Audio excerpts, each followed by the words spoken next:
Welcome to Monkey Talk, brought to you by The Bald Monkeys Wrestling Podcast.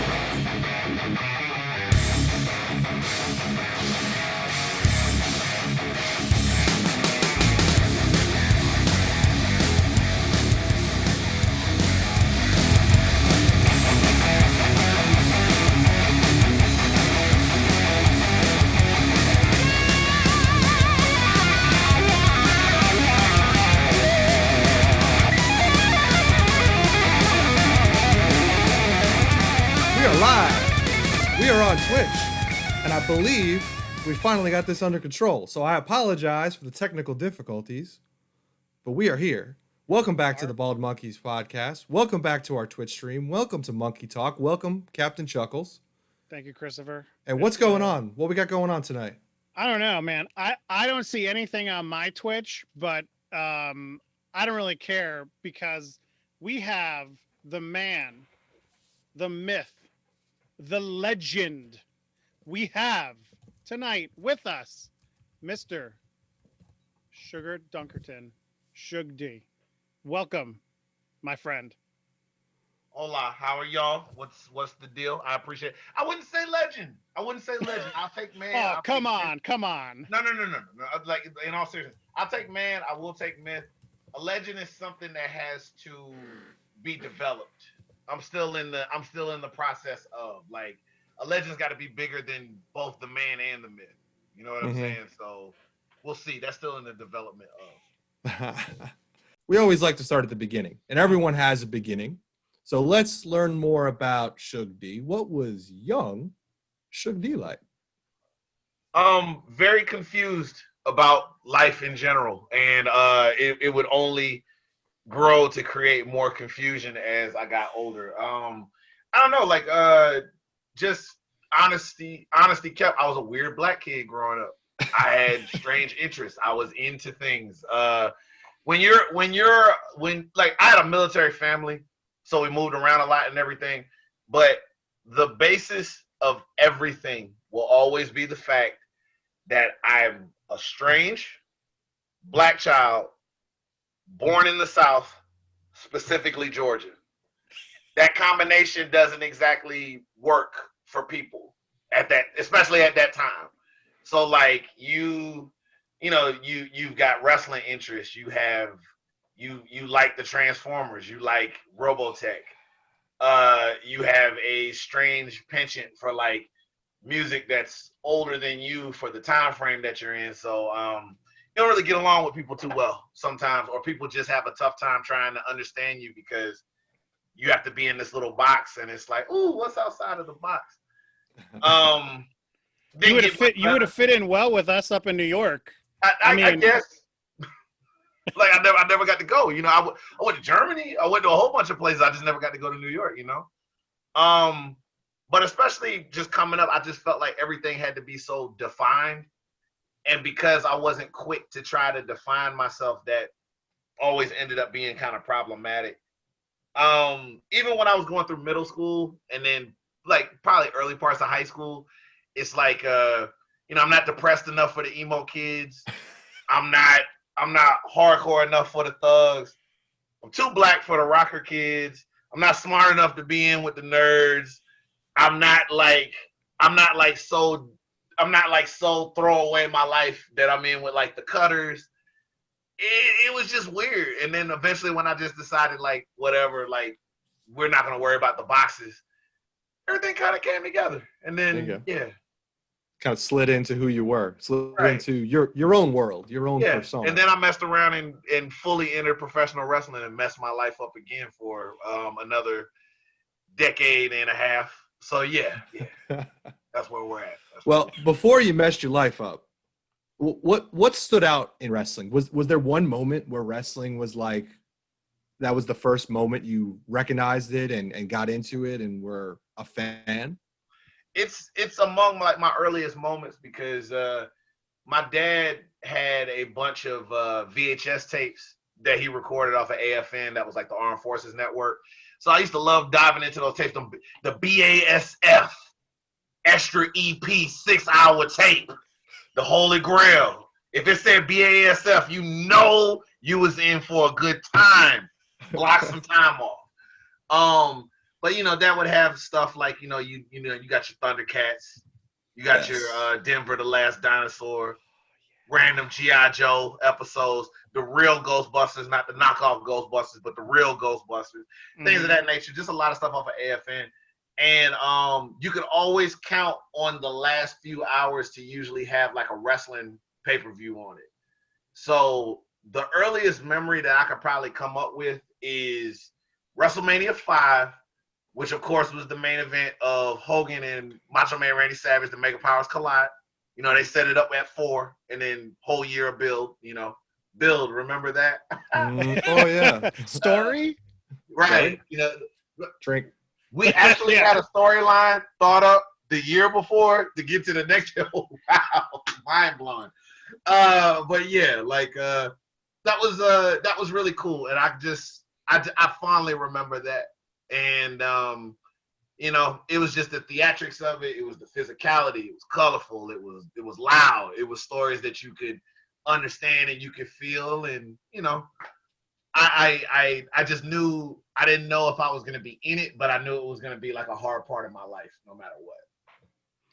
Was one of those two guys your guy, or was there somebody else that stood out as somebody that was like your favorite? Again, I had weird interest. I was never a guy that picked the main eventer. I always picked if you ask me like my favorite wrestlers, it was the Coco Bewares and the Norman Smileys and the Crash Hollies and the Santinos of the world. So it's like, it's very rare for me to be like, yo, this main event guy, that's my guy, man. Like, nah. Like, I think the closest to me ever being like, yo, I stand a main event guy is like Nakamura. And just look at him. Like, that's what I'm about. Like, the guy like that, that's what I'm about. Yeah. Did anybody stand out as a guy that made you relate yourself to the point of, man, maybe I could be like him. Maybe I could go do this and be a wrestler. Nah, I wouldn't say that. I could always appreciate the fact that like, I felt like it was just one of those things where it's like, if you wanted to get into it, cause I think it wasn't even a person. It was just the fact that I used to read like those aftermags. In particular, it was the WOW, like the World of Wrestling magazine. Them things was on point, man. Those things are pretty nice. And WOW was one of the few ones that was actually actively covering the independent scene.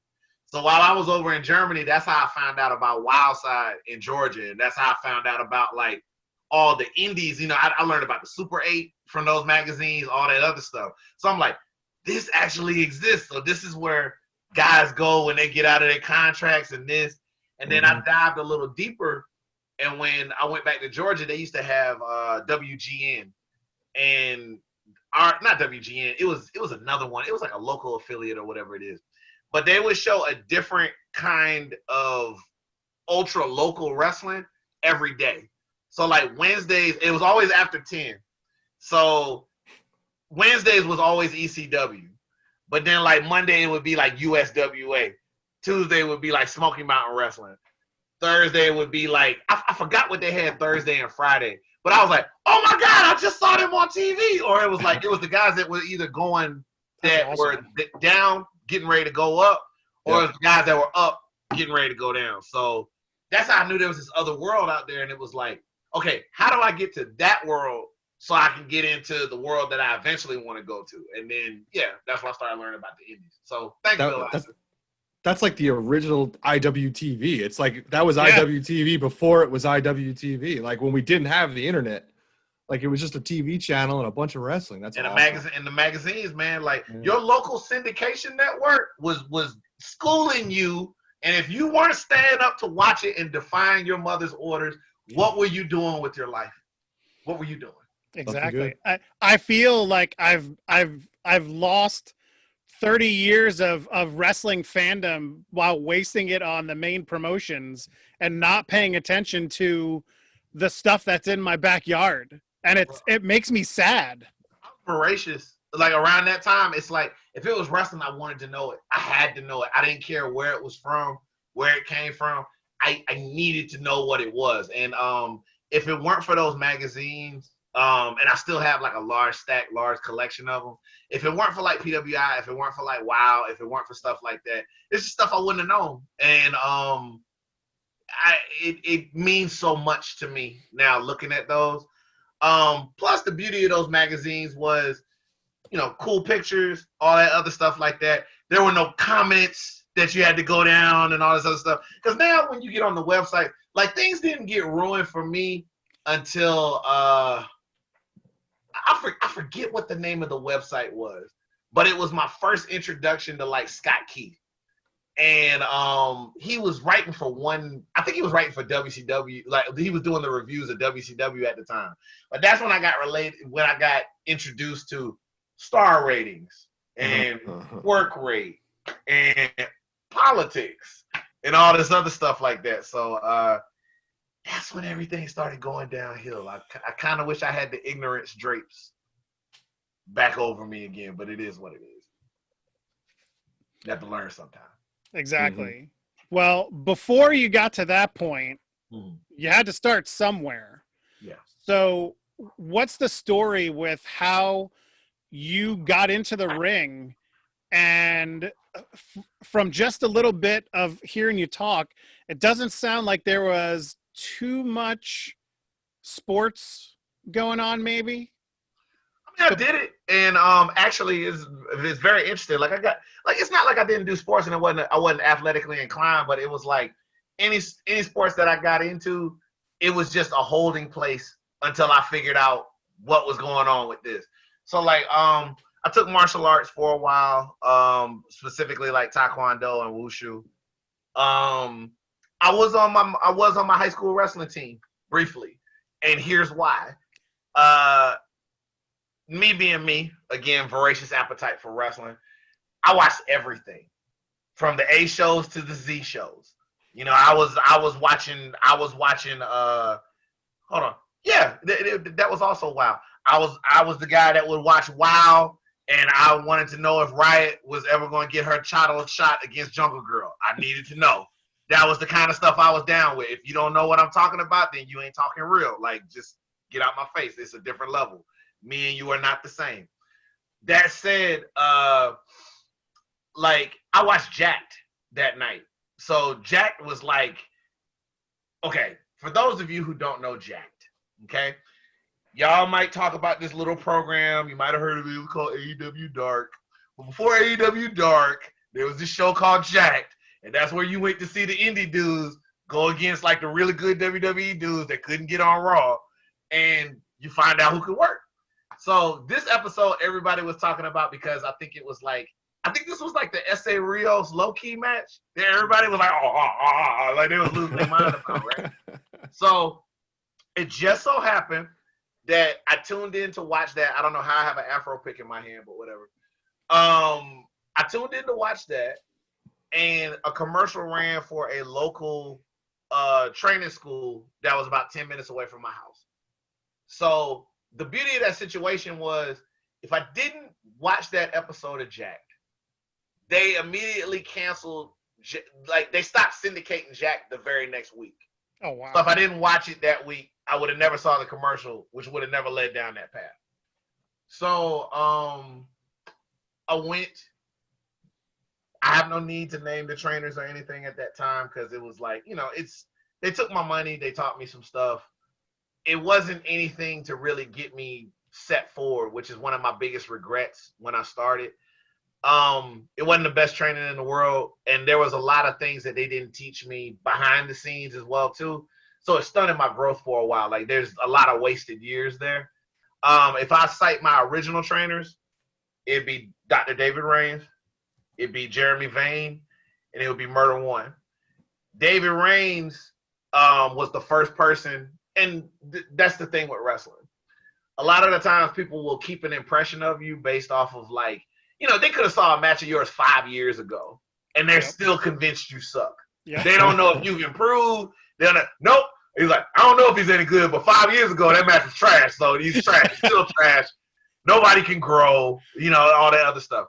So, yeah, I was having trash matches. You know what I'm saying? So, like, okay, I can admit that. Some people say I still have trash matches now, but it's high quality trash.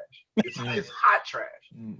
And you know, that's their opinion. I don't really care. I still got paid. You know, so we're good. That said, he was the first person to sit me down, and instead of just saying you sucked, he said you suck, but here's why. And then we improved week to week on that. And then my booking started getting better. And I think he's one of those guys that was a really great wrestler that nobody really knew about. He's fine. Like, you know, he's a police officer now. He's you know, beautiful kids. You know, he's happy. He's good. It's just he didn't want to pursue it, but he was really good at it. And then Jeremy Vane cleaned me up a little bit more. Former Wild Side TV champion. He's one of the best to do it. And then Murder One, he added a little bit more flavor in, got me thinking a little bit more outside the box. And I just thank the three of them, because without them, I probably would have been sunk. Yeah. As for the wrestling team, I got to cap this off with that. I had to make a choice because I couldn't divide my time equally between doing high school wrestling and then doing professional wrestling. So I had to make a choice. So, of course, I chose professional wrestling. And I had to let people know, I had to let my coach know, which was so rough because my coach was cool, or so I thought. I was like, hey, you know, I have to give this up. And he's like, so why are you giving it up? I'm going to wrestle. And he's like, oh, you mean that fake shit? And he just told me straight out, he's like, that fake shit. Yeah, that fake shit. So then the captain found out, and the captain was like 4 times my size. Like had like 5 inches on me, like he's 6'5", 6'6", or whatever it is. And he started riding me about it, and me being me, all fired up. I'm like, you know what? He said, I'll show you just how fake it is when we get off the bus. Because we lived in the same neighborhood. I was like, I'll show you just how fake it is when we get off the bus. Okay. So he specifically got off on my stop. His stop was like 2 more blocks away. Didn't even matter. He got off on my stop. We waited for the bus to pull off. He was like, so show me how real it is then, huh? I did the best I could in that fight situation for the first 20 seconds. This dude proceeded to pick me up just to rub it in. He slammed me down a few times, and then he picked me up in an actual scoop body slam and then slammed me into some bushes. Oh. I was hanging upside down from the bushes, and my shirt was caught up in the bushes, just kind of like, you know, so I didn't even get the pleasure of hitting the ground. I was just like Spider-Man over with no Kirsten Dunst, just like looking down, like looking up at him. And he's like, oh, I'm bored. He's like, have fun with it. You know what I'm saying? And then he walks off. I must have stayed in the bushes for probably about like 5 or 6 minutes before I hit like the little Snoopy walk back home. I was like, Christmas time. Hey, Did that little walk, and then for those amateurs out there, that's called selling. Right. I took my beatings for my art. I don't want anybody to tell me any different. So yeah. Contemplating life. That's all it was. It was you just going, yeah, this is exactly what I want to do. And you just proved my point. Right. And dude, that's why sometimes like I get so frustrated sometimes about people who just like make sideline commentary about people's career choices and stuff. You know, like I hate that anyway, but like especially with this, you don't know what I've been through to be here. You know, it's like you saw a few matches of mine, but it's like y'all are some people can be so loud with their opinions about stuff. You don't know what I went through to be here. You don't know like what I had to go through in high school and people calling me crazy for doing that. You don't know about my mom's just distaste for it and the fact that she didn't come around on it until like the last 4 years, maybe. She's been waiting on me to quit for years, man. For years. Oh, just a phase. It's just a phase. Yeah. And it wasn't until it was a very long phase. That's the way she put it. And it wasn't until I told her I was going to England that she was like, damn, maybe he's a little serious about this. I went to England 2 years ago. I'm 35 years old. It's not a phase. I love you, Mom. You'll never watch this, but I love you. Love you, Mom. Love you, Mom. See, and that's a perfect segue because one of my questions was going to be, you know, are there many differences between the wrestling scene here in the U.S. and the wrestling scene over in England? You know, that you saw. So here's the difference that I noticed mostly when it's all said and done, especially the time I went to England, because it really took a pandemic and speaking out to like slow. It took the pandemic and speaking out to just completely bring Brit Rest to like a screeching halt. So here we go again. Suge's talking about stuff that he probably shouldn't talk about, but whatever. I don't really care. Nobody's watching. I'm sure. It's just us. Yeah. I keep grabbing random things too. Now I have measuring tape. So I feel like wrestling here sometimes, it can get a little frustrating because of the fact that I think people let ego, they let pride, and they let, I'm not going to say the buddy system necessarily, but they will let placism, as I like to call it, get in the way of business. Mm-hmm. Sometimes good business means doing business with people that you're not necessarily going to go to Denny's with at the end of the night. It's like, I may not necessarily know you like that. I might not necessarily jive with your type of style of wrestling. I might not necessarily, we may have differences of philosophy. If it's not a case where it's going to affect the locker room atmosphere as a whole or affect my audience or put somebody in danger, I need to start learning how to put this aside so that we can draw, so that we can have some stuff going on. Say what you want about Vince McMahon. He's buried a lot of hatches. He's buried a lot of hatchets in people's backs, but also in the ground when it means it's time to get that, because everybody understands that. I feel like in England, one of the things that I really enjoyed about it, and especially, well, I won't say England, the UK as a whole, if something was really popping off, England as a whole is probably about 5 hours wide. The UK, if you go from probably bottom to top, is probably 8 to 10 hours wide. So when something pops off, word travels fast. So they're worried about getting these crowds in, getting this money, putting in the best possible product that they have. So yeah, you got people that are juiced in, you got people that are buddied up, you got people that do this, you got to do that. But I feel like when I look at the atmospheres there, if there's the potential to make money, I don't have time to vet you. I don't have time to have you kiss my ass to get a spot. I don't have time to put you through all the paces or run you through the rung. If you can make me money and you can get these people talking about my show, come on, let's go ahead and do it. Because like my first tour, a lot of people didn't know me like that. And Brit Rest was in a position where it was like, we don't necessarily need imports. We're good. Like, so what do you bring to the table that we don't have? So I got a lot of no's. But after that first tour, it was the second and the third tour where people were really like, yo, this guy's for real.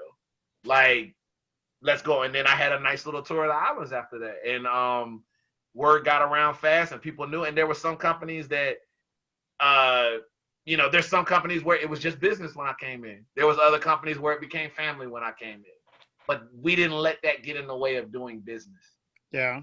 And I feel like even some of the big leagues here get in the way of doing business because they're letting stop them from doing that, and not in a good way. Yeah. Especially when I see some of the guys that probably shouldn't be doing business that they'll make excuses for, and then guys that have all the reason to be doing business, but that's another story for another day. Now, where the motivation, you talked about your mom wasn't kind of with you in the wrestling corner. Some of the people in the beginning of your career, like you said that you had trash matches, where's that motivation, coming from that has kept you in the game as long as you have? I mean, if you people don't know, and you didn't hear him say it earlier while we were talking, he's been around for 15 plus years. So, you got to have some motivation in there. Don't be talking That's a about gift that. and a curse when you say that sometimes. But it's see, but there are plenty of people that I feel that have started out and have gotten to a point and were just like, I'm not going anywhere. Sure, I'm done. Like I'm gonna go to a sure. regular job. You know, So, not to get all BoJack Horseman on you. When I say that, it's like it's just, like that's the most existential show. Like I love that show, but I hate that show. Like you have to have a special kind of self-loathing to go back and watch episodes of that show because it's like, do I really feel like exploring my feelings like to these depths right now? It is the best, worst, most terrible, most awesome thing to be able to say that I've been at this 16 plus years. There's some locker rooms I walk into and I look around and I'm like, this guy's done 7 tours of Japan and he's not even 24 yet. This guy's signed contracts at 3 places already and hasn't even hit 30. This dude is barely 20 and has already had a tryout with WWE and gets emails every 6 months from Regal to check in to see what's going on. And then there's me. And the reality with some of that sometimes is, oh, we're really doing this right now. There's a reality in this situation sometimes where I look at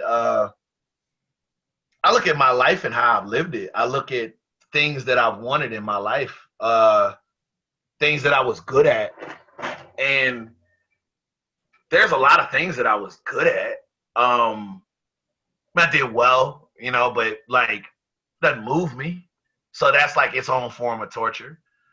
And then the things that you really, really, really enjoy, the things that you really want, life kind of has a way sometimes of trying to grind you down. And it's like, why are you going after that? Why are you chasing that? So it takes a special kind of resolve to even want to still go after that when you don't have support like that. And that can be tough. But the thing that you always have to remember, if you really, really, really want it, if you're really, really about it as you say you are, there are going to be some really quiet moments in the back of your mind in the recesses when it's just you, where you ask yourself if you're a fool for still chasing this. If you're stupid because you're looking around at everybody else making their money and being happy and getting married and getting direct deposit every Monday, you know, from companies. You know, it's like I was just at AEW and it felt like everybody was getting contracts thrown at them, and like I was there for 6 months and couldn't get one. And you ask yourself questions, you know, and you wonder, you know, was it me? Was it something else? Whatever. I don't have time for that. It happened. It was cool. I'm not mad about it. I ask questions, but I don't have time to dwell on it. I failed more times in public, and I failed even more times in quiet that people don't even know about. But I love the art of this, and not to get super poetic or anything like that, but I always compare my stuff to the book, The Odyssey. You know, Homer didn't get home for 20 years. It's a long, long, long, long time to be without anybody. He had like a family waiting on him. Like, you know, he left when he had a baby, and he comes back to his child when it's a grown man. Never seen his father. Doesn't have like a real memory of his father like that. So I don't know if sometimes what I'm on is just the journey, or if there really is a destination, and maybe I am foolish for chasing this. Maybe my story is to be a cautionary tale for somebody else that you don't want to overstay your welcome. But then am I also supposed to be that story where if you hang in long enough, good things do happen? Or I don't know, but I have to tell it. Mm-hmm. It still has to play out. Yeah. So, yeah, that's the best I can tell you right now. Just being honest. I personally think it's going to be the story of the good things are going to happen to those who wait. Is it? I think. Like, not to be that guy, because I'm a generally positive guy, but Damn, this is the first time I'm talking about something like this too. For every Leon Ruff story, and for every Will Hobbs, and for every Serpentico, and guys like that who, they busted their ass and they got something good, and they absolutely deserve it, and you clap for them because, good things happen for them. You think of like the Tracy Smothers of the world, God bless his soul. He should still be alive right now. That's a guy who was like really giving love and giving knowledge and giving a lot of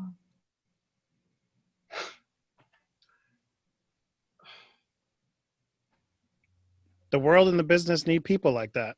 yeah, but a lot of times the business don't recognize people like that when they should. And that's a guy that should be at the PC, or that's a guy that should be a coach or something like that. And the reason why I get worked up about it is because dude was out there on these indies trying to make this money, trying to get medical bills paid, trying to wait it out and to have the kind of money to get in there to get, surgeries that he needed and stuff like that. And all this knowledge that he was just dropping on guys like me and so many others. Like, you saw all the posts.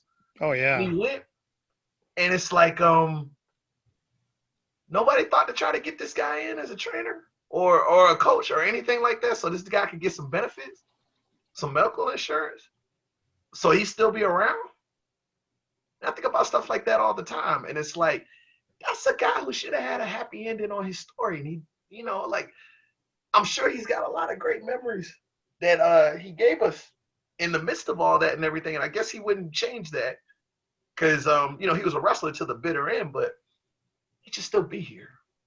And I think about what this business could have gave him back, especially because he never expected anything. Yeah. So just because a story should end a certain way doesn't mean it always does. And I get worked up about that kind of stuff thinking about it. So, just being truthful, I don't know. That's a great thought, but I don't know. And it's not gonna stop me from moving forward, but I don't. You're not alone, right? No. I mean, that's the story of independent wrestling that I think needs to be told. We talk mainstream so much. You mentioned AEW, you mentioned WWE, but we don't talk enough about people like you, Suge, that are out there. People like Tracy who are out there grinding for an opportunity, grinding for benefits, grinding for, livelihood. Doing it for the love of what wrestling is to them. For the art. Yeah. So, yeah. So sorry. We hope to bring people a little bit more exposure to that. Right. And that's why we appreciate people like you coming on and talking to us about it, because it's real. We know you're real right now. This is real. Sorry about that. I just that's just been on my mind, and I haven't been talking to people lately. I've been kind of on some boot camp stuff lately, so yeah. We have a way about that. We tend to just get people to open up. I know, friendly faces, I guess. I don't know. Cool, man. It's the bald head here. It's mesmerizing and calm. It is. It just makes you want to just submit your it's a truth serum in a way, I love it. Drink it in. Drink it in. Yeah, man. Well, we're going to talk about the future, and the future is tomorrow. Yeah. Friday the 13th. Mm-hmm. Friday the 13th. Lucky 13. Yeah. Action Wrestling. You got a little match coming up. There's been a little bit of Twitter barbing back and forth between you and your opponent, Cabana Man Dan. I wouldn't call it barbing. I mean, well, I've seen words thrown around like punching bag, like whipping boy, an embarrassment to himself. Are we doing this? Do you really want to get into that? I mean, I want to get your thoughts on tomorrow's match. I want to hear from the man going against Cabana Man Dan. Sure. I want your thoughts on tomorrow night. Before I do that, I really should check in with the Action Office just to make sure I'm not saying, oh, that's right? I don't give a damn what they think. You know what? Cool. You asked. I have to do my obligation to plug them and all this other stuff like that because I'm on here. You're sponsoring them, of course. So let me do my due diligence to them, and then I will do my due diligence to myself. Okay. November the 13th, 2 shows, Action Wrestling. We've got Friday the 13th, and then we've got Friday Night Fights. I will be wrestling one-on-one with Cabana Man Dan at whatever place in the card that they decide to put me, which will probably not be main event because they barely can even bring my matchup at any given time, and they only advertise my match when I got pissy about it on Twitter or whatever it is. Okay, now I can start being me. I plug them, and watch it on IWTV when it goes up on tape delay. Okay, great. Cabana Man Dan. Here's my problem with Cabana Man Dan and why I said what I said about him. I'm talking about this business and I'm pouring my heart out about guys like Tracy Smothers and things of that nature. And then I look at somebody like Dan, okay? There's fundamentally issues with this business and how it's ran. And I'd care less about that if people were transparent and they were honest about how that works. People are too scared to tell the truth because they're worried about their spot, or they don't want to piss this person off, or I don't want to mess up my chance to get here. You definitely don't talk about a place like Action or talk about decisions that they make because, oh my God, that's some of the best visibility I'll get in Georgia. I don't want to screw up my chance to get booked outside of the state or possibly get used for dark for a 4-minute squash spot unless they think that you're something special. So when I look at a guy like Dan, and he tells me after I specifically keep telling Action, he's not my problem with the business, change the match. That he's not scared of me. He's taken big ass whoopings before, all this other stuff. He's not worried about me. Why are you glorifying being a punching bag? Is that what this business has done to you? Because I know it did that to me for a long time. You start hearing that you're nothing so long that you actually start believing it and you think that's your place. I'm just here to make people look good before they get ready to go make big money. I'm just here to fill the card. I'm just here to fill out a car. You want to book the guy that I'm traveling with. I'm just the guy that's also splitting the gas money. So we'll throw you a bone, stuff like that. And I guess he's okay with being a cell monkey, getting his ass beat and, being cute and doing the little flip-flop thing and everything like that. And for that, I'm sorry.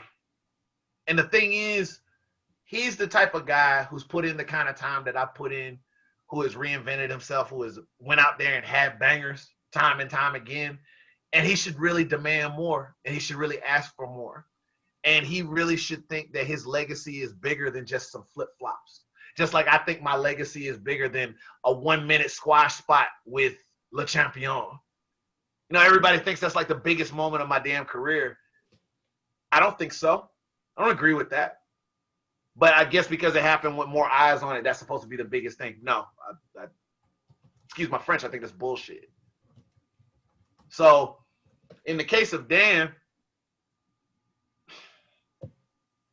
I don't even look at it as like, I'm not asking to change the match because I'm scared. I'm not asking to change the match because I'm asking to change the match because he's the type of guy I don't have a problem with, and I don't want to have to beat his ass to a pulp. But because he won't back down, because he's being so prideful, because he wants to poke his chest out and protect the same people that are abusing him, I guess he's part of the problem. It's that whole, master, like they're giving them table scraps. And it's just like, oh, but they treat us good. Ain't we happy with our spot on the card? Shouldn't we just be happy that we even booked? Nah, we should want more than that. But he's okay with that. Because then I'm looking at guys like Anthony Henry who they can just be gone for as long as they want to. And then they just show up and get dream matches. I didn't dream that matchup. Dream match for who? and he'll be the type of guy that gets signed in less than 2 or 3 months. You know what I'm saying? Gabe will come calling over there in WWE and they'll snatch him up, you know? Meanwhile, I'm still here. Dan's still here. But we're not getting no pension. We're not getting no wage. We're not even getting our love from the house that we're supposed to be putting the bricks in, you know? Meanwhile, other people can just come in and go out and it's all good. And we're just here. But he wants to protect that. Cool, man. So it's nothing personal, but if Dan shows up and they won't change the match by tomorrow, I'm just gonna beat his ass. It's not a personal thing. It's a message thing. In action, yeah, you're part of the problem. And I'll probably get a text about it, or I'll probably get a message about it, or whatever it is. Don't really care. Sorry. Yeah. I apologize to y'all, not management. No, hey, Dan, it's serious. We understand, and things are getting a little tense. We wanted your opinion, and we appreciate the honesty. And you got it. We got it. Anything else you want to get into? You want to talk about? I mean, you want to talk about how they got talented guys on Dark that are like 20-0, but 0-20. I'm sorry, if they were 20-0, we wouldn't have a problem. But they got guys on Dark that get bought in for 0-20 records. But they can bring Ben Carter in out of nowhere, and suddenly he's beating guys and doesn't even have a contract. Little stuff like that, You just look at what they want to do when they want to do something. Mm-hmm. It's all up and down the card. Or we could talk about the good old boy network in Georgia that decided that Jackson Riker needed to be on a pedestal. Jackson Riker, who gets on Twitter, and was it Twitter or was it Facebook, where it's guys that are my skin tone that need to realize how good we've got it. But that's the guy that's supposed to be the leader of Georgia wrestling at the time. You put all that energy, all that investment into a guy like that. And last I checked, there were a lot of black backs that laid down for him to make sure that he even got to that level. But we have to be respectful of that. That's the guy that needs to go ahead and represent Georgia wrestling. But I can't. Dan can't. We can talk about that stuff too, but we're good. We only got so much time on this show. You look. I just try to give you some time to kind of vent it out and get to a point. I'm fine. I don't know why everybody thinks I'm pissed off or I'm mad about something. I'm fine. Everybody can't be too scared to say what they need to say. No, it's a rare trait that people can be honest and not afraid to be honest. Okay. Cool. So I appreciate that. So let's I assume you got a question. Let's lighten the mood. Can we lighten the mood? Sure. Is that cool? Do. Whatever. So you talked about a lot of promotions. You've been on the road. We like road stories. We've seen you up in the collective. We've seen you down here in the Southeast. You've been through traveling around. I'm sure there's been a lot of driving to get to the shows that you got to go, work on. You got any fun travel road stories for us to just lighten things up a little bit and get us back on track to a nice, cheerful episode of the Bald Monkey Spot? Sorry. I know we've been all over the map emotionally on this. We really have. I mean, we've hit. There is almost no every format emotion yet. This is organic. We like to let things just flow, and where it goes, we're along for the ride. Sure, we're good as far as it goes. So this isn't so much a road story, but more so I'll give you one. It involves a vehicle. I'll give you that. So all right. I want to take you back to trying to remember the year. Let me put it in perspective how back this is. This predates Kareem Abdul-Jabbar, which was the prototype to Sugar Dunkerton. So this is way before all that. So I want to say this is like 2008, 2009 maybe. So at the time, one of the bigger indies in Georgia was GWP, Georgia Wrestling Promotions. And they used to have these big shows that they used to promote on a ball field, baseball park. Mm-hmm. So the cool thing about it was when they did those shows, they would have these dirt. It was like, okay, you got the baseball field, right? You had to have this long stretch of dirt that led outside the baseball field, and then there was like the batter's house or whatever it was, which was like the locker room. So in country fashion, WrestleMania 3 style, instead of the carts that took you to the ring, Yep. big old F-150 truck with the bed open, and you would hop in the back of the bed of the truck, and they would ride you down to the baseball field. You hop out, do your entrance, Motor City, and suck it, and then you get in the ring. It was great. It's wonderful. So I'm excited. They got me booked. This is my first big match at like a indie that's like about something there. And I'm like, you know what, man? Super hyped up. This is gonna be good. This is gonna be great. I can't wait. So it was me versus Simon Sermon that night. Shout out to Simon Sermon. He still doesn't get the props that he should get around Georgia for just how entertaining he was. And you know, I'm amped, man. This is like a big deal for me. You know what I'm saying? It's like, like I still hadn't debuted at Wildside yet. So for now, I was like, if I kill it here, this has got to be an inroad into Wildside. So everything's gonna be all good. I'm getting hyped. I'm feeling good. Yeah. My music starts playing. So all I had to do was just walk to the truck, get in the bed of the truck, and keep it going. But no, I'm excited. This is GWP, Waleska Ball Field, 200 people. We going up. So I get full sprint going to the truck. I'm going, you know, this is amp. I'm getting hyped, man. Like, hold on. Sorry. I gotta go full effect on it. So like, hold on.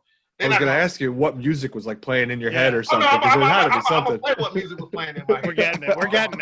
We're getting there, Christopher. Relax.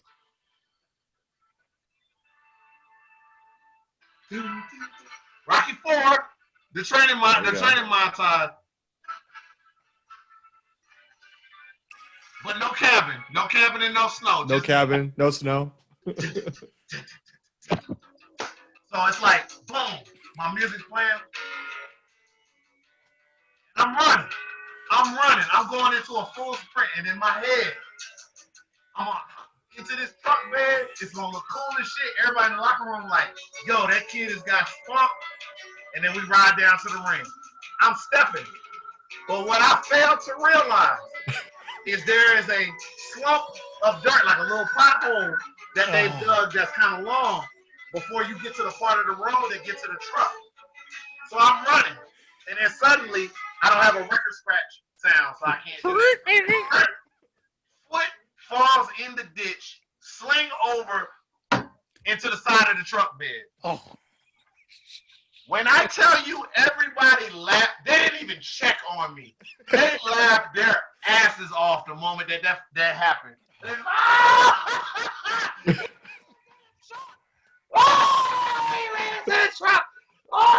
was losing it.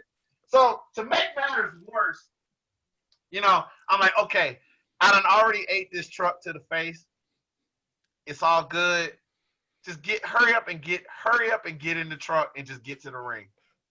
What I failed to realize as I try to recover is that my head is completely under the truck at this point. So when I go to shoot up to hurry up and get up, it's, oh God. So then I catch it on the second wave. So then everybody pauses because they could not believe that happened. Oh, he's his head again. He's concussed. Before he hit the ring. This is when concussion jokes were like okay before. Yeah, like, it's all right. Yeah. Which concussions are no joke whatsoever. But in the Yeah. context of this, it's funny as hell. He got 2 concussions before he hit the ring. So I just sheepishly get in the truck. And it's like I'm so defeated. It's a Snoopy moment. So Christmas time, the head down, and I just get in the truck, and then I get driven down for my match, and it went fine. But for the longest time in Georgia, the running gag was the whole like, hey, you remember that time he Shining Wizard the truck? I would get that for years and years and years and years. It took like so many big bookings before everybody was just like, it's like, all right, look, that was 43 years ago, okay? I done did Chikara. I'm not trying to hear it. Not trying to hear it no more. But yes, that's my story. That is one of the best non-travel stories we've heard on this podcast. So thank you for sharing it that. Involved a vehicle. Yeah. I figured it would still count. So yeah. I appreciate you making that modification to it, because then we would have never heard it, and I would never have known that laughter. So again, they don't know what I've been through for what I have, which isn't much, but I respect that little bit that I have because of what I've been through. Truth. And my hand hurts because I've been banging on it. The man ate part of a truck, people. Give him a freaking break. F-150, baby. So that was a fun travel story. So let's get out of the ring. Well, you were already out of the ring into a truck, but let's get out of the ring completely. You talked about some books, some reading. You talked about maybe some music. What kind of hobbies do you have outside of the ring? I know that's tough sometimes for wrestlers because wrestling really becomes your life, but do you have any hobbies? I'm super glad you mentioned that. Wrestlers, stop letting wrestling become your life. You can love wrestling, but like love other things, you know? Because like I'm looking at, especially the pandemic. I think the pandemic really taught people a lot about themselves, because then you really started figuring out who didn't have anything going on if wrestling wasn't going on. And it's like, dude, have things in your life. Like I like to read, writing. Of course, music is off the chain. I get into yoga here and there and everything like that. And of course, like I like fitness for my own purposes because my family has had a lot of history of health issues, and I'm trying to break that cycle. So, it's like, and it's not always easy, but I do the best that I can do for me.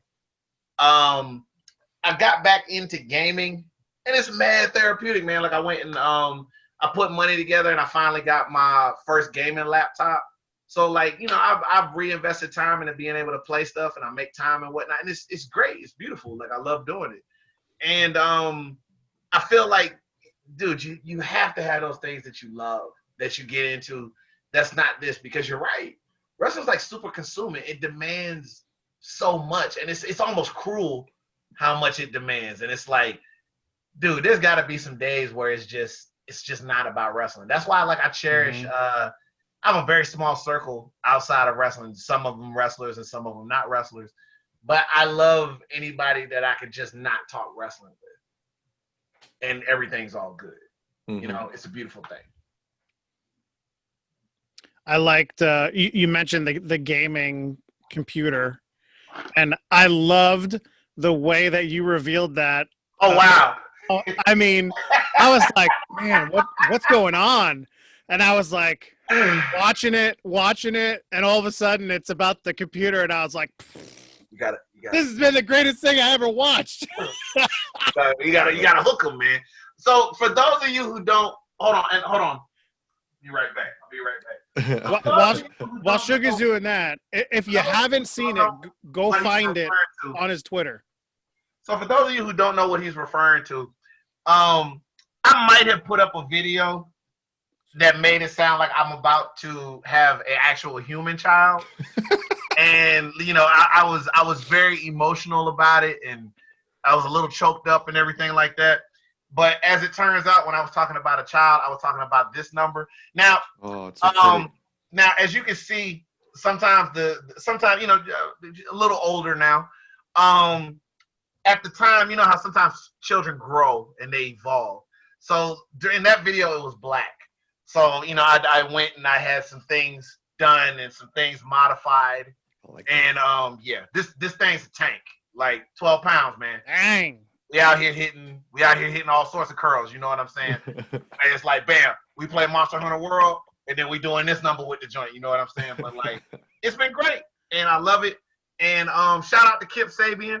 I know he told me to get a desktop, but everybody ain't got direct deposit money like you, player. And some of us have to go hunt for our food. We don't just go to Daly's place every week and like knock it out. So like while I'm traveling, I just like to be able to, take it with me, and then we make it do what it do. And it's all love. I love me some Kippy baby. He's the man. I love it. That red is slick. I do like the red. I do. I'm I do jealous like of that red. I do like the red. It's very nice. That Cletus Cassidy, that Carnage. I know. Let's get into some favorites. So we just saw the gaming laptop. What's your favorite game currently to play? So there's two extremes with me. I like anything as long as it's fun. I will buy a laptop like that with like 6 gigs of video card memory and a terabyte hard drive and all this other stuff like that. So like everybody's getting all excited about PS5. That's wonderful. I can child's play. I'm out doing that right now. We're good. I will get that kind of horsepower to run something like Hotline Miami on it, or like Chippendale's Rescue Rangers or something like that. Like, when I tell you that's the most powerful 8-bit game you have ever seen on that screen before, like you have never seen pixels that look the way it looked on that right there. But then at the same breath, I will play like Monster Hunter World, or like Payday 2 or all that other stuff like that. If we're talking about games that I put like heavy man hours in recently, I will always play Hotline Miami just because. So if I had to go top 5 in any order, Hotline Miami, Cuphead again is for anybody that just hates themselves. Like just play it. Just play it. Like if you hate yourself, just play it. Don't stop. So that Cuphead, Payday 2 is always fun. It's the closest that you're gonna get to being like a true robber and heister. You know what I'm saying? Like in times, it's so good. Like it's such an awesome game. I've really been getting into Monster Hunter World recently, and Frostpunk. Frostpunk is pretty cool. I don't know if anybody's ever heard of it, but Frostpunk is basically about, long story short, global warming went in reverse. So it's actually global cooling. The whole world just like cooled down. Okay. So like the whole world is like negative cool 20 degrees. I like and that. You're supposed to like rebuild civilization from that. But the thing is, it's like you have no other choice but to make like cruel decisions to keep that going sometimes. Like, what's an example of something that happens in that game? So if your people run out of food, you got to wonder how to feed them, right? So your advisor guy, and the advisor guy in the game is like the coldest dude in the game, because he's just giving you booking ideas that are just like, well, if you do this angle, you're gonna piss off this part of the audience.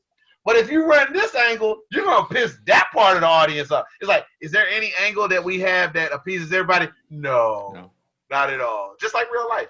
Yeah. So, the two possibilities that you have to feed your people if you have no food are, A, if you have, and one of them is like super cruel.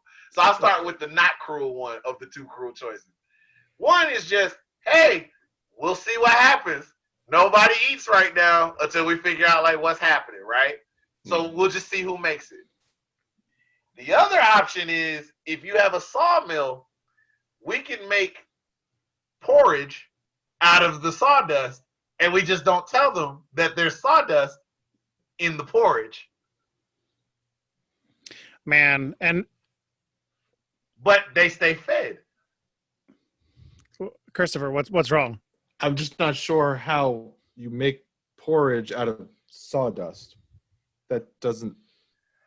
You're not supposed to, but when you're, that's what I'm saying. Like, you have all the means of being able to do it. You just don't have no oats instead of the oats. You just, yeah. See, now I saw that whole situation going a totally different way, and that's because I am way messed up in this bald head of mine. Soylent Green? You were going the Soylent Green route? I was going, who's going to offer themselves up, and we're going to chop you up. Yeah, that's Look, what I thought you were going with. I haven't gone that deep in the game yet. It can still be on the table. They got some cruel decisions that you have to make as a leader. And then the other thing that I dig about that, they'll throw you two cruel decisions like that, and then there's always a third option. The third option is, I don't want to bother with this right now. So you just let it slide. You don't make a decision. The third decision is just don't make a decision. Yeah. It's great. Like, I love it. Sometimes it's just like, okay, we'll figure out what they do. If they revolt, they revolt. It doesn't matter. Let's keep it moving. Oh man. Trying to build stuff. That sounds like a crazy ass game. It's great. Like, you really find out who you are in that game. Because the thing is, there's no good choice. There's always a consequence. So there's never a choice that makes you feel like, and you're not necessarily a bad person for making that choice. It's just, okay, if you were faced with the decision of doing it this way or doing it that way, you just decided to do it this way. Yeah. Gotta love it. Laptop aside, do you have a favorite gaming system that you like to play over the years? I would have probably went back to Xbox, but I just see like how much money people blow on consoles, and then on top of that, the games, and they're taking up space, and then even with the new consoles, it's like the games are eating up so much hard drive space if you want to do it digital and all this other stuff. To me, why not get a computer? Because you get most of the same games anyway. I know they got exclusives and whatnot, but like, it just makes sense to do that. Now, if there was a system I could go back in time to just do, hold on, we're about to really peel the curtain back. Uh-oh. Are we gonna compare? I'm going off. Are we gonna compare? Worth it. I only got an Xbox 360 down here, so We're really about to peel the curtain back now, guys. I got things. Okay. I cannot wait to see what Sugar's bringing. All right. Hold on. I don't want to give away too much of my room setup here. So we're on the move. We're going for a spin. All right. So I don't know if you can see anything. Is it too dark?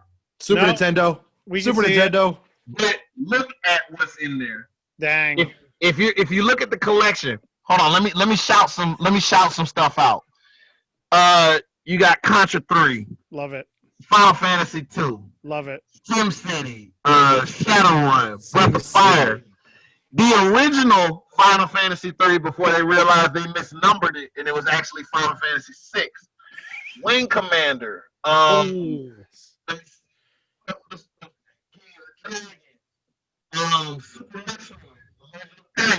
Chrono Trigger, the greatest RPG that's ever been made. Yeah, it runs. If you couldn't tell, Saturday Night Slam Masters. It runs deep. And like, I still keep a Super Nintendo on me. I keep the thing on me. Now that I've shown this, probably some people thinking, "Hey, I wonder what part of Georgia he lives in. Maybe I might be able to, pull a little heist. Give me some Super Nintendo games." So you could do that. And generally, I'm a pacifist. I'm a peaceful guy. I don't get into some stuff. However, if you break into my domicile trying to get some Super Nintendo games or otherwise, I keep the steel on me, and I don't mean Shaq. Okay? All right. You're in trouble. Keeping them Try informed. it. That's a good collection. Mine's over there. I can't turn the whole laptop over, but Super Nintendo, Genesis, PS2, Atari gaming system. He's It's crazy. all hanging out over there, and the N64, one of the greatest systems ever built. Oh, absolutely. It has some bangers. Like I go as far back as the original Nintendo. Oh, And then like I was system hopping for a long time until we got to Xbox One. And then after that I got tired of keeping up. So I got one for you, Suge. I got one for you. What you got? If you bust out a Dreamcast, I'm about to lose it. Oh! What you know about a power pad? I know a lot about the power pad. A lot about the power pad. Yes. Oh my I lord. will not let you convert a power pad into a DDR mat. I don't know. I don't know why. Oh my That lord. that and Duck Hunt is like my go-to if I want to get real retro. But the problem is you can't play Duck Hunt on the new TVs. You need a tube TV, and who the heck has Right. a tube TV anymore? Right.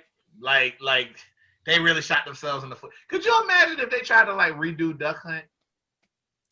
I would buy all of them. I would play. I would probably lose my regular job. I'd lose this job. I wouldn't be doing this anymore. I'd be playing Duck Like Hunt. I could see them redoing Duck Hunt now because like they got more respect for retro. But if Yeah. they had tried to bring back Duck Hunt around like 2000 to 2005, when we're extreme, so we spell things with Z's instead of S's, and all this other stuff. Extreme Duck Hunt. So the dog would have spikes on his collar. And the ducks would be like, trying to shoot back at you. Like they Oh, got. I love that game. You got to shoot. Yeah. You have to hold the gun sideways. Yeah. You can't hold it straight up and down. Yeah, like they would have been trying too hard. Okay. Ducks with twos, man. Like it would have been a lot of that.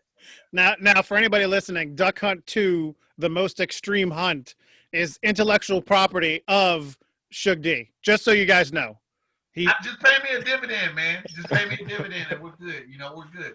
Oh man. Okay, so we heard kind of a road story earlier, but when you actually make it into the vehicle, what are you listening to on the radio? Oh man, like first of all, Spotify is like great. I tried to fight a streaming thing so like a streaming app so long, and then I finally just gave in eventually because like it was the right subscription package at the right price. And man, let me tell you, like it'd be missing some stuff, but there's so much stuff that's on it, you don't think so much about what's missing. And God, man, like I listen to anything as long as it sounds good. But if we were talking about like go-tos, God, this is gonna start getting weird. Hold on, let me go into my artist list real quick as far as it goes. Like, let me see.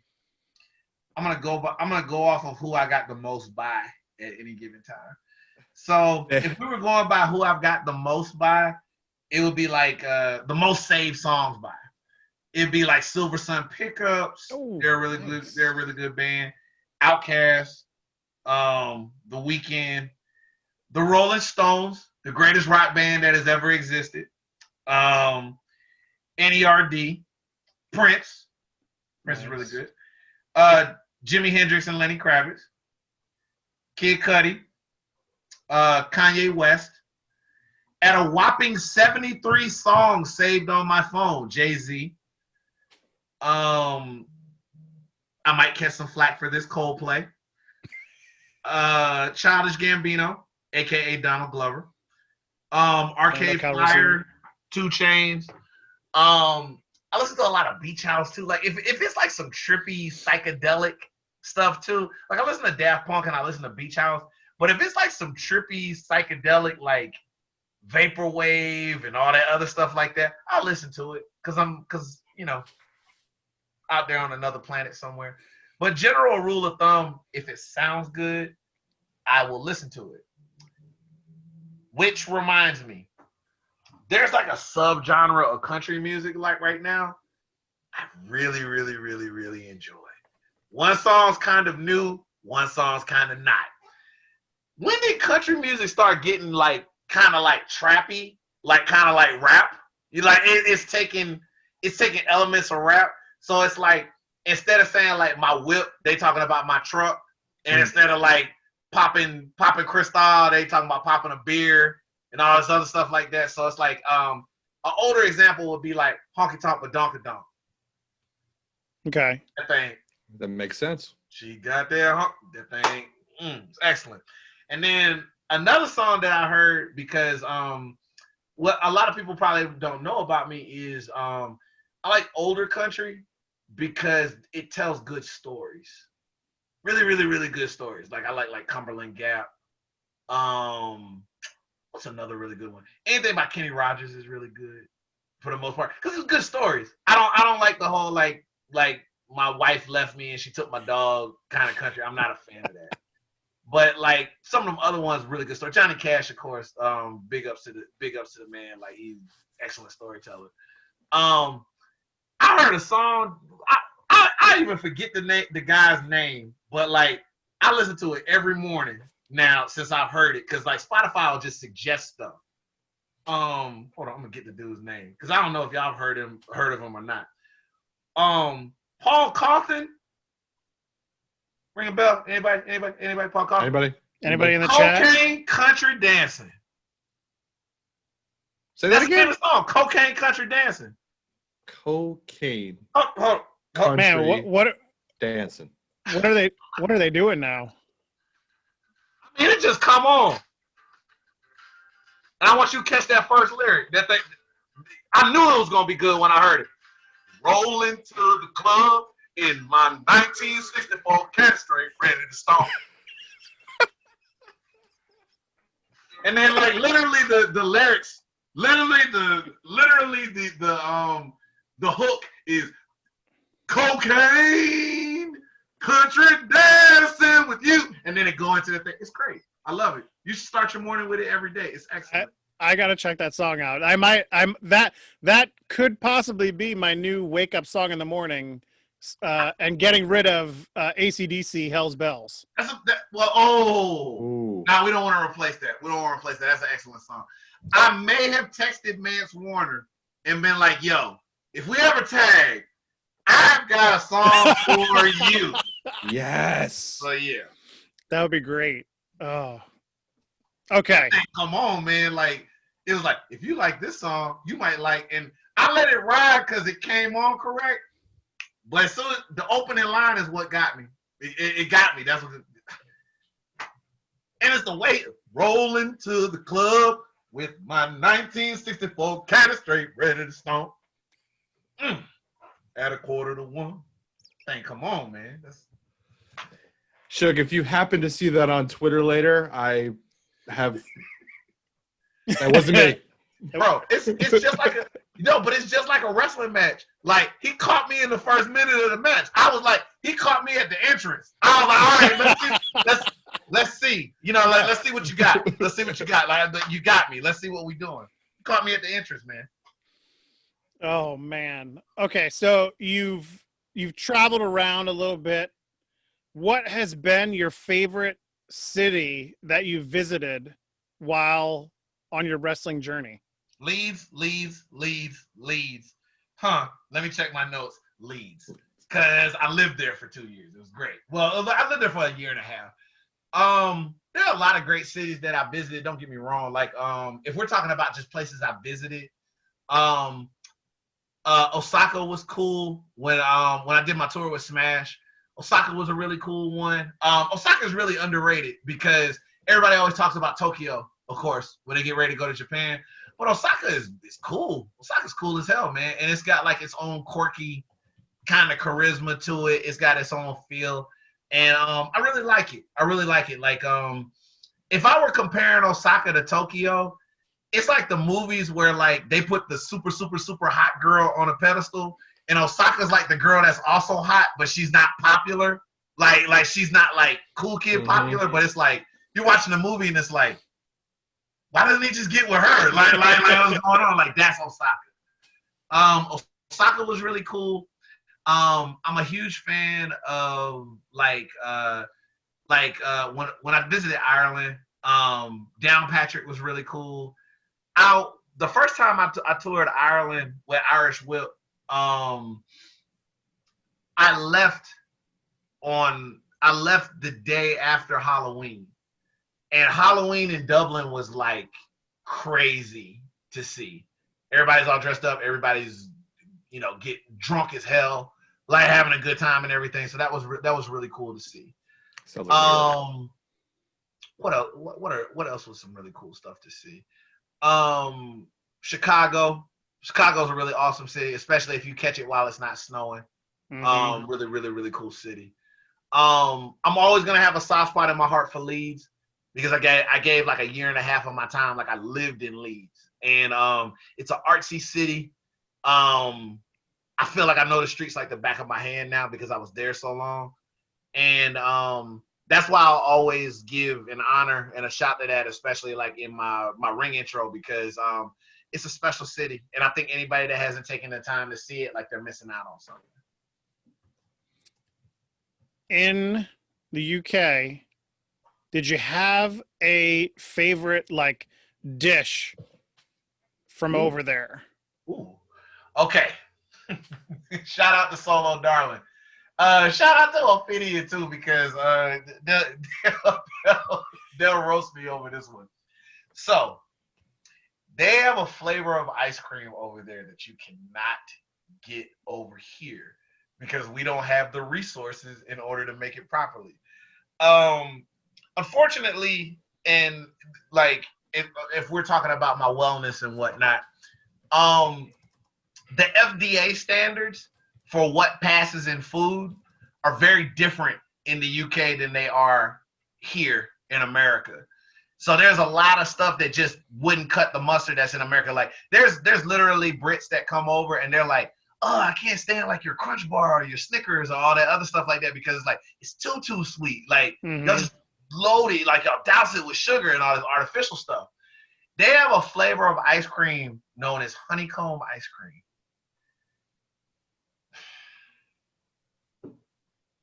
First of all, honey is super cheap over there because like they're not low on bees. Because a lot of honey that you eat here in America is artificial. The cheap stuff is artificial. Yeah. The real stuff, that's why it costs like $14 because that's what's left because bees are going extinct. Like a thing that's this big. Right. It's delicious. Meanwhile, in England, you know, they subsidize bee farming and all that other stuff like that. So you can get like a thing of honey twice that size for like 99 pence. You know what I'm saying? Which is like, you know, pretty much like saying 99 cents here in the States. But honeycomb ice cream is like pure honey and like a it's like a mixture of sweet cream with like honey mixed into the ice cream. And then it's got real pieces of the honeycomb inside the ice cream. That's Jesus awesome. Christ! It is the most. It is everything, and you cannot get it here in America because that's like real deal honey cream, yada yada yada. If you're gonna get it, I would highly suggest if you're ever over there. The British version of it is really good, but you want the Scottish version of it because the Scottish version uses clotted cream. It makes all the difference. And I love it. Like I love it. And Ophidian and Solo came to stay with me while they were over there. So I put them on game about it, but how do I say this? I love them and I love people. I'm very selfish about my honeycomb ice cream. So when I gave them a taste of that, I literally gave them like the little spoon that you would feed a baby with to like, here's what it tastes like. Now I'm gonna lock it back up in the freezer and like that's it. If you want some, Aldi sells it down the deal for like such. This is mine. This is my end of the week stash. Also, another cool thing that UK does, instead of Baskin Robbins, Ben and Jerry's. Mm-hmm. No, they have like the full Ben and it's like a store. Like the store? Yes. When I went to the movie theaters there, they had a Ben and Jerry's stand. What so, flavors? Like, because there's like so many. Here. The stuff like you in the eat store? here, so like the cheesecake, the freaking Netflix and chill, all that stuff. And it's like, and the prices are super reasonable. Yes. 1 scoop, 2 scoop, 3 scoop, waffle bowl. Oh, that is dangerous. I lost it. I was like, you telling me we giving Baskin Robbins good money and Ben and Jerry's could be like on every block if we wanted it to be? I was so upset. They think I want to go back for the wrestling. No. No. For like For the ice cream. Yes, please. Oh Yes, man. Suge wants the ice Yes. cream. If you ever go over there though, honeycomb ice cream. And the other cool thing is because I'm not big on drinking, which is crazy because if you're over there, like drinking is like a religion. But it's big in the Indian culture over there. A lot of them also don't drink. So what they've done is they've made late night ice cream spots. So like it's like the club, they playing top 40, they play loud music, all that stuff. But like when you go in, they got like a little spot to dance and all that other stuff. But when you go to the bar, milkshakes, ice cream, yada yada, all that other stuff. They even got a few ice creams that might have like some Baileys in it or little stuff like that or whatever it is. Dude, that's my jam. Nice. I visited my aunt down in Florida. She's kind of near Tampa. Yeah. And she has an ice cream place around the corner from her that had like alcohol infused ice cream. Sounds wonderful. And what is it? Fireball. They had a cinnamon fireball ice cream that was out of this world amazing. Sounds like a killer. Sounds like a killer. That's what I'm saying. It was so good. Why is there different ways to consume Fireball? Like I don't like that. I mean, they just didn't have. I mean, they had regular ice cream, but they had about 6 different flavors that had alcohol in it, and I tried 3 different ones while we were down there because I'm a fat man and I like ice cream, and you throw something tasty in it, I'm gonna eat it. There it is. But yeah, it was really really good. Yes, pinky up. But if either of you ever find yourselves across the pond, you owe it to yourself to have some honeycomb ice cream. Definitely guarantee it. Yes, guarantee it'll happen, and I'll send you a message and a picture and a little spoonful. I would appreciate that. Okay, we'll get back into the ring for a couple of questions, couple of favorites. Who has been your favorite opponent in the ring thus far in your career? Wow, that's rough. And it could be like because you learned from them in the ring during a match. It could be you just had so much fun with them, or it could be someone you just continually wrestle and you guys, whoever it is just fireworks every time you get in the ring. I'll take 2 for right now. One based off of the impact both matches had, and then the other one just because it's a pick'em. I will always have the highest regard and respect for Doug Williams. Always. I feel like his time while he was in the States was super underrated. Especially during his time at Impact, because like, do y'all remember he had the X Division title run? Mm-hmm. Like he was kind of on that. I don't flip, I don't fly, I don't do all that. We gonna take it straight, British wrestling style or whatever it is. And it's like that was super underrated around that time. He had a hell of a run. But I've always been a fan of that World of Sport style of wrestling and just like chaining and grappling. And it was something that I always wanted to get into, but especially in the early parts of my career, I didn't have anybody that could really teach it to me in a classical sense. So I just strayed away from it. And I wish I had that means to learn. But while I was over there, I quickly picked up a lot of good technique and all that other stuff. But he was the guy to really be like, you want to do it like this, and you have to do it this way, and you want to go about it that way. And this is the reason why we do it that way.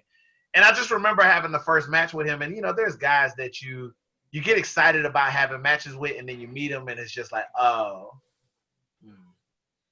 would have been better off not meeting him, like the dream should have stayed a dream. Yeah. But like, he definitely exceeded any expectations that I have, because it's like, he don't know me from Adam. Like he met me today, and he's being ultra helpful, ultra respectful. He recognizes that, I think he might've took a shine to me once we started talking about the match, and he started realizing that, okay, he's American, but like, okay, he's calling me back Steve Gray and like Les Kelly, and he knows about these spots. Like he intricately knows about these spots. He's like, okay, we could do something.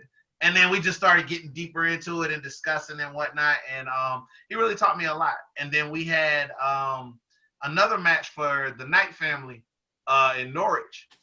And, we did it again. And unfortunately, I don't know if I'll ever get a third match with him or not. But between those 2 matches, I learned so much. Like I learned a ton off of him. And I just knew that if I could hang with him, I'm straight. You know what I'm saying? Like everything's good. Like I think it was matches like that with guys like him where people were like, this guy's not just here to hang around. Like he loves this. Like he really could be a part of that Brit fabric. And then like people were just embracing me in. As far as like a match just because, that's just like, man, this is really good and I think people should watch it. I will always have a high honor for me versus Darius Lockhart. That's on YouTube. 2 out of 3 falls.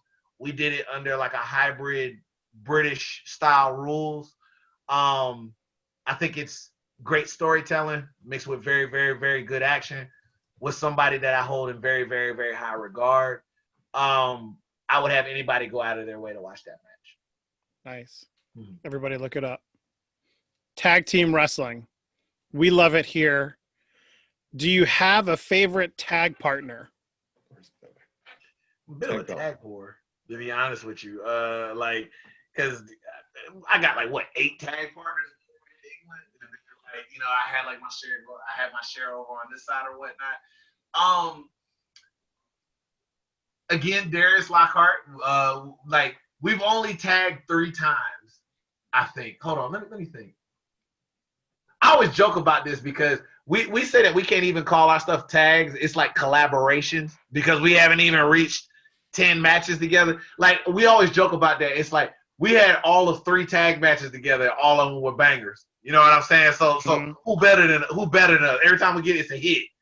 So A Tribe Called Catch, like that was good. Like I always enjoy it because we're always trying to make each other better when we're calling stuff out and whatnot. We're challenging each other while we're trying to get the best possible match that we can out of it.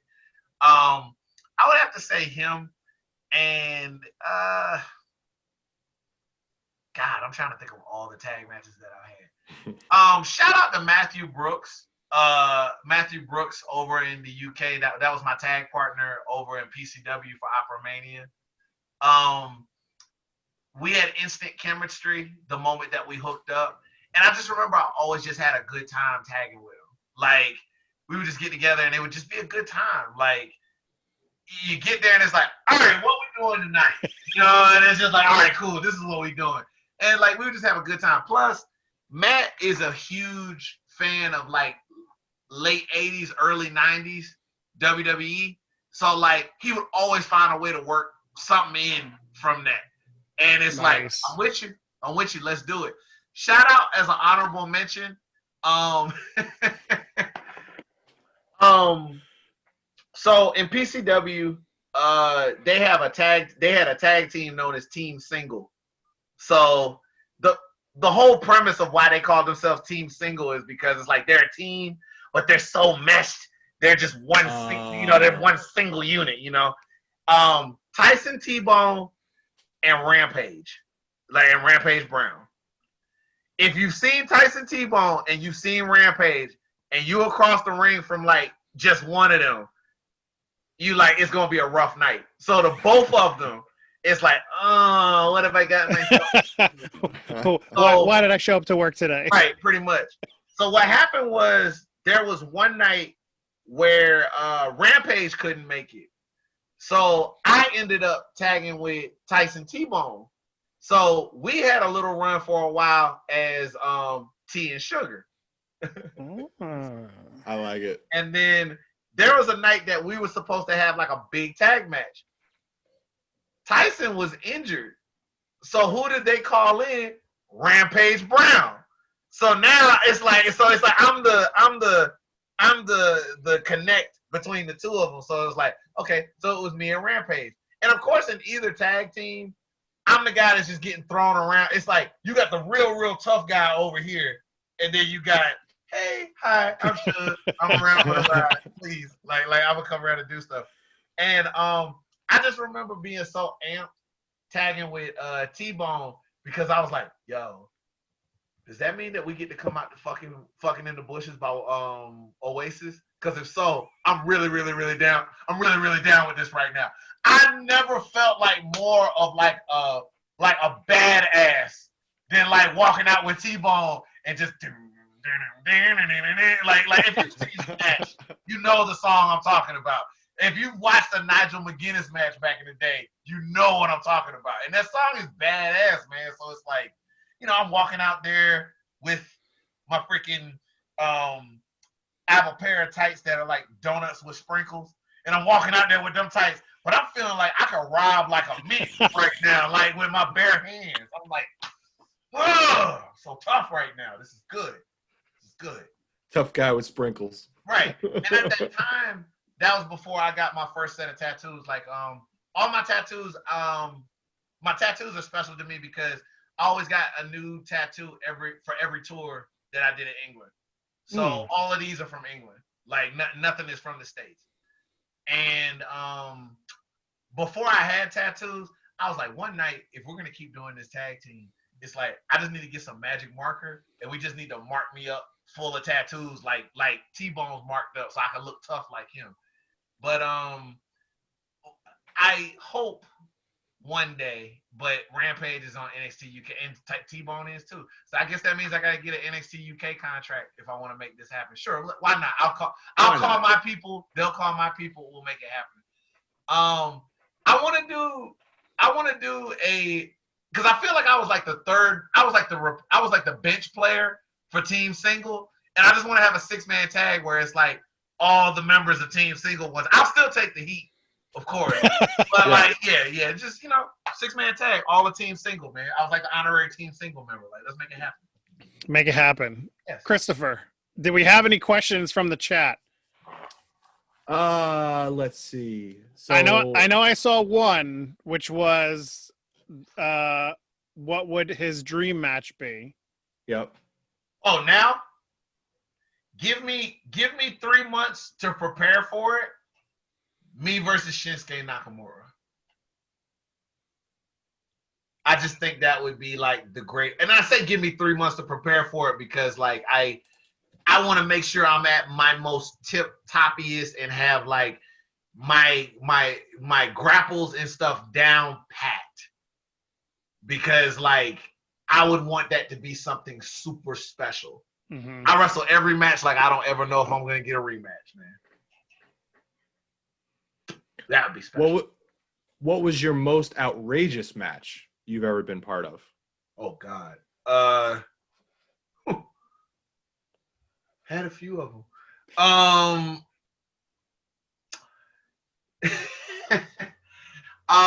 It's on YouTube. Discovery Wrestling in Scotland. It's me versus Gene Money in a zombie survival match. There literally was a pit of zombies. It's a pit of zombies. Like you think I'm playing? It's a pit of zombies surrounding the ring, and the first person to get eaten loses. Yeah.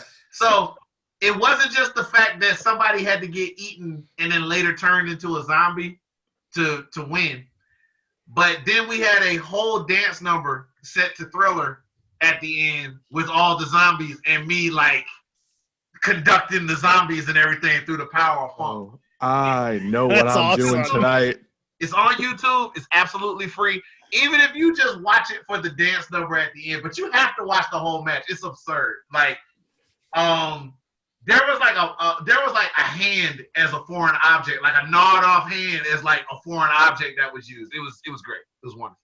That's awesome. It's kind of like a dead lumberjack match, except the lumberjacks don't throw you back into the ring. They just eat you. They want to eat you. And when you do watch it, just watch for the dark meat, white meat joke. Nice. You'll understand it when you see it. I'll expect it. Well, that's about it from the chat.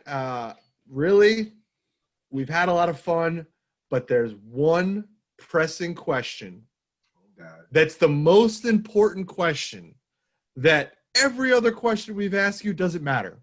If this has anything to do with Batista and his junk and the size of it, I will log off right now because that's how this sounds like that's set up right now. There is no junk in this question. Okay. No. This is quality right here. No junk. We at the Bald Monkeys podcast are not sponsored by this lovely, delicious cookie. Not yet. Not yet. Not yet, but there is an argument throughout Monkey Nation that we need your input on. Sure. Are you team single stuff original Oreo or team double stuff? Double stuff. What are we talking about? Double stuff, bro. There ain't nothing. There's nothing to discuss. We're here for the cream. It would just be a look. I'm not saying the cookie part ain't good. It's a quality cookie, but let's talk about what needs to be talked about. It's that damn cream. It do it every time. It's responsible for why I had no chance of getting abs from 2007 to about 2000 and probably 15, 16. I would down like a whole sleeve of double stuff. If I had some milk, oh man, I would down like a whole sleeve of them joints, man. Why is this even a discussion? Because there are crazy ass people out there that think that single stuff is better. No. Exactly. They don't love themselves. Like, I'm not saying They single don't stuff love ain't good. themselves. There's uses for single stuff. Like if you're making like if you're making like the brownies or like the brownies where you need like an Oreo middle. Yeah. So you literally line them with Oreo. Because double stuff, the consistency starts to get weird. Yep. All that other stuff like that. But if we talking about just straight up slamming them joints down, especially if you got some milk, give me double stuff every time. I want them cookies like I like my women. Thick. Bring it on. 2 C's. Let's get it. Go. That right there is the right answer. Thank you, Suge. Yes. Thank you for everything tonight. We appreciate your time. It's been a blast. Thank you, chat, because the chat was going off all night as you were talking, Suge. You brought the people in and they were enjoying themselves, so thank you for that. But more importantly, where can everybody find you? We know we got action tomorrow night. We know we can catch you on action when it premieres on IWTV, but where else can people go out and find Suge D? At Sugar Dunkerton on Twitter, ProWrestlingTees.com/Sugar Dunkerton. Please, buy some stuff. I make it a point to keep you as fashionable as humanly possible, so your money's always going. It's well spent and it's well designed, so you don't have to worry about that. Trying to think of other places that you can go to. I know I have a fan page on Facebook. I haven't updated it in some time. I really should do something about that, but we'll see. Instagram, Sugar Dunkerton, FaSho. For those of you that are colloquially challenged, that's FaSho. Like, for sure. But you know what I'm saying? But like, you're supposed to say it cool, like FaSho. True story. I used to have a job at Barnes and Noble back in the day. And there was this cool dude, the bookstore player, Omar. Omar was the only person I knew that had a T-Mobile sidekick. And he had a sidekick when the sidekick was like, what? Like, nobody had a sidekick. And he would purposely, like, always flip the phone up just to flex on you. He'd be like, I wonder. No, but it was like that. He'd be like, I wonder what time it is. It's like, and after a while, after I started to get wise to it, I was like, you don't have to flip the thing open to find out what time it is. Like, it'll show the time right on the screen. He's like, nah, but I just like doing it. But he would always just say FaSho about everything. It was just like, it's like, he's like, man, we got a rush of customers coming in. Oh, FaSho, yeah. Like, yeah, it's a rush. But yeah, Omar was like super cool. Like I don't know what he's doing. He's probably in the North Pole, making sure that we keep everything nice and cool and everything. So yeah, but that's my ode to Omar, like FaSho, like having that in there. Yeah. Cool. Nice. Well, go check that stuff out. Go buy some merch. I know I'm going to go check out the shirts because I always like supporting you guys and filling up my shirt. Do you have anything that's not a black shirt on there? Not because. Oh yeah, dude. He's got a ton of stuff that's not black. That's where I'm at. That's bro. Where I'm you got at. to look at what I got to offer you. Yeah. All right. I'll be there soon. Other than that, I guess the only thing I probably, because it's looking like it's gonna wrap up. Thank you for the time. again, I will be on Action tomorrow, and then I've got a few more dates before we end up getting ready to close the year and figuring out what's going on into next year. I guess the only two things that I would leave it off at are, one, I feel like anybody that's watched this and listened to this has gotten a chance to get to know me on a bunch of different levels. So if you are going to Action or you are watching Action, I hope your opinion of me doesn't necessarily change after what I have to do. Because it just needs to be done. I don't intend on apologizing about anything tomorrow at all.